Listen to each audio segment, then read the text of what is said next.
ভারতের রাজপথ এখন শুধু আন্দোলনের উত্তাপে নয়, সরগরম বলিউডের প্রতিক্রিয়াতেও। শিক্ষা ব্যবস্থার সংস্কার ও পরীক্ষায় অনিয়মের অভিযোগ ঘিরে শুরু হওয়া ছাত্র আন্দোলনের পর এবার একে একে মুখ খুলছেন বলিউডের জনপ্রিয় তারকারা। কেউ শিক্ষার্থীদের পাশে দাঁড়িয়েছেন, কেউ প্রতিবাদে স্থগিত করেছেন নিজের নতুন কাজ, আবার কেউ প্রকাশ করেছেন সম্পূর্ণ ভিন্ন মত। তবে সবচেয়ে আলোচিত প্রতিক্রিয়া আসে সঙ্গীত শিল্পী অরিজিৎ সিং এর কাছ থেকে। সামাজিক মাধ্যমে তিনি লেখেন, আমাদের দেশের তরুণরা অমর, ঈশ্বর তাদের শক্তি দিন। সংক্ষিপ্ত এই বার্তাই মুহূর্তে ছড়িয়ে পড়ে সামাজিক যোগাযোগ মাধ্যমে। অরিজিতের পরেই আলোচনায় আসেন হানি সিং। নিজের নতুন গান মুনলাইটের টিজার প্রকাশ স্থগিত করে তিনি জানান, দেশের বর্তমান পরিস্থিতিতে তরুণদের অনুভূতির প্রতি সম্মান জানানোই এখন সবচেয়ে জরুরি। এদিকে একই পথে হাঁটেন আরমান মালিকও। নিজের জন্মদিনে নতুন গান প্রকাশের পরিকল্পনা বাতিল করে তিনি বলেন, এমন পরিস্থিতিতে উদযাপনের মানসিকতা তার নেই।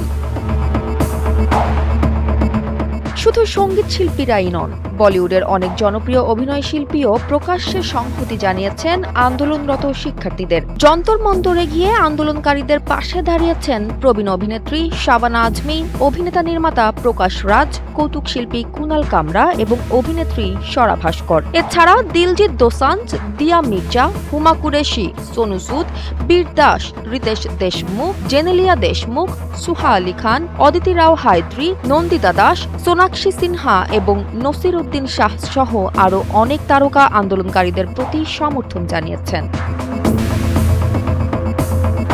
দিলজিৎ দোসাঞ্জ স্পষ্ট ভাষায় বলেন, শিক্ষার্থীদের সঙ্গে এমন আচরণ হওয়া উচিত ছিল না। অন্যদিকে নসিরুদ্দিন শাহ অভিযোগ করেন, তরুণদের কণ্ঠরোধ করে কোনো গণতন্ত্র শক্তিশালী হতে পারে না। তবে বলিউডের সবাই যে একই অবস্থানে তা নয়।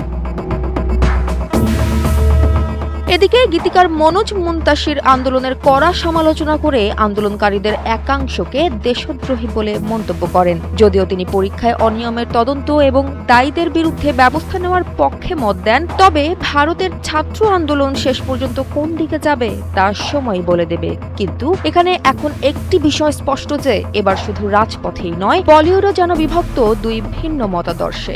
আর তারকাদের এই অবস্থান এখন সামাজিক যোগাযোগ মাধ্যম থেকে শুরু করে পুরো বিশ্ব জুড়ে এখন আলোচনার কেন্দ্রে।